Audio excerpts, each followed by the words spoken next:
Hi again then guys, and as many of you have probably noticed over the past couple of days in particular, we've got back into the swing of reviewing not just stuff from Gran Turismo Sport, but also from other games as well on the Xbox and the PlayStation, be it Drive Club, Project Gotham we'll be doing as well, of course Test Drive Unlimited, Ride, various others, and getting back into the swing of Forza 2 as well. This is of course my entry point into the Forza franchise, and we are pretty much picking up where we left off, featuring the vehicles that are no longer in the Forza series. And the vast majority of the cars that are no longer featured tend to be aftermarket tuner vehicles, or pre-tuned cars in other words, and this is another great example.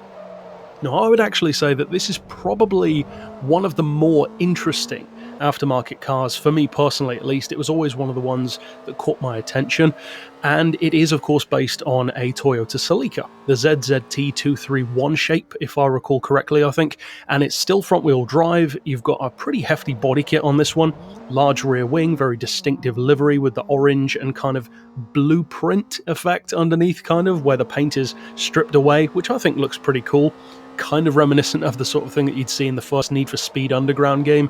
Now, in terms of spec, Celicas vary quite a lot, because in Gran Turismo and Forza you tend to see quite a few different variations of aftermarket Celica, and funnily enough, most of them tend to be based on the ZZT231 rather than the ST models like the 165, the 205, etc. And it's a great base car to tune, so that's not too much of a surprise. But for instance, in Gran Turismo, you've got the Trial Celica, you've got the, I think, TRD Celica as well, and in this game, you've got this one. I believe there might be one or two others as well, but this one is probably the standout. Now, as I've said before, with a number of these aftermarket cars in Forza 2 in particular, the price is pretty high. It's a six-figure vehicle. And considering that the most expensive cars in the game are only six figures anyway, 350 grand for like the Le Mans prototypes, that's quite a lot for a Celica. But thankfully, of course, you can win a lot of these cars. I believe most, if not all, of the aftermarket cars are actually winnable vehicles anyway. So the price tag of, again, a hefty 103,000 credits isn't as bad as it seems. Now, as far as the spec, it's not massively different to a normal Celica. It's more of a healthy increase, so you're looking at still hot hatch territory in terms of power and torque, but very, very good weight. And of course that is partially due to the front wheel drive chassis as well, which allows it to be that little bit lighter compared to a rear wheel drive, and certainly over an all-wheel drive car. Now the weight, speaking of, is 1150 kilos. That's really healthy. That's actually along the same kind of lines as an early 2000s GT1 car, like a Saleen S7R or a Maserati MC12. So again, for a Celica, that's good. That's really good territory to be working with, and it's a good start. As far as the power, not quite as hefty. I said it was hot hatch territory. Think Ford Focus ST rather than modern day Golf R, which is, in other words, 223 horsepower. Not bad. That is more than a normal Celica, which has just under 200. Usually it's kind of Integra Type R DC2 territory. And the torque is not too surprisingly not overly high, 168 pound-feet. However, even though the power is not overly high, because the weight is so low, the horsepower per ton is actually still very good. It's just under 200, 194 to be exact. That's a very healthy amount for a car like this to have, and even the category of the vehicle, despite being a tuner car, a pre-tuned car in particular, it's only C-Class, C525 PI. That's pretty good. It means you can get a ton of use out of it in those lower classes. And again, I could be wrong because it's been a long time since I played through career mode, but if memory serves, I think this might have been one of the earlier cars that you win. There's that memory there in my mind. I'm not sure if it's a correct memory though, so of course correct me if I'm wrong there. But as far as how the car performs, certain things are to be expected. It's a Celica of the newest shape, of course, so you'd expect it to be pretty good through corners, not necessarily the most powerful thing around, and overall a pretty pleasant experience to work with, but not necessarily a class leader. That's pretty much correct.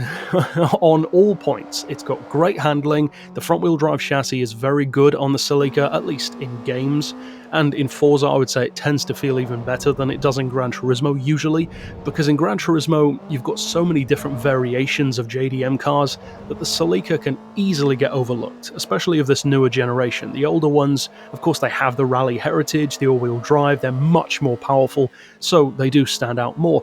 This one though, not anywhere near as much. As I said, it's only on par with what the DC2 Integra already had in the mid to late 90s, whereas this was still using that kind of power in the earlier 2000s. So again, it's not going to blow your mind in terms of spec, and it won't even blow your mind in terms of performance, but it is a very nice car to work with. For its category, it has excellent handling, tons of grip, and also, more importantly than anything else, I would say, really good manners. It's a car that never snaps back, it never really does anything that you don't expect or want it to do, and it gives you all of the information that you want to feel through the handling, through the chassis. And although that sounds like a kind of pie-in-the-sky thing to say, like, how could you really say that about a game? Trust me, you actually can feel differences with cars, of course, but in much more of a specific sense like what I'm talking about. For instance, you could have two front-wheel drive cars with pretty much the exact same spec, but that doesn't mean they're going to perform in the same way or be anywhere near each other in terms of handling. Just compare this, for instance, to the handling of maybe something like a Chevy Cobalt SS, another pretty powerful front-wheel drive coupe. They are nothing alike. Now, of course, the specs are not exactly the same, but you see the point. This car handles its power, handles its torque very well, the low weight really helps, and it's nimble. Plus, of course, it's down to personal preference, but I also think it actually looks pretty cool as well. Even without the livery, I just think it's got a pretty nice looking body kit, almost like a Time Attack style look. And although it's not the fastest thing around, it's definitely worth a look if you do go back to Forza 2, because of course the fact that we're reviewing it at all indicates that it's no longer featured in the franchise. So for that alone, it is worth a look, of course alongside a lot of the other cars that I've talked about in Forza 2. And of course, stick around on the channel if you want to hear other reviews for cars that maybe you forgot, or maybe if you haven't played the older games, you've never even driven at all, like this one and many others. But that's it for this review overall. Of course, I will see you next time, and for now, as always, thanks for watching.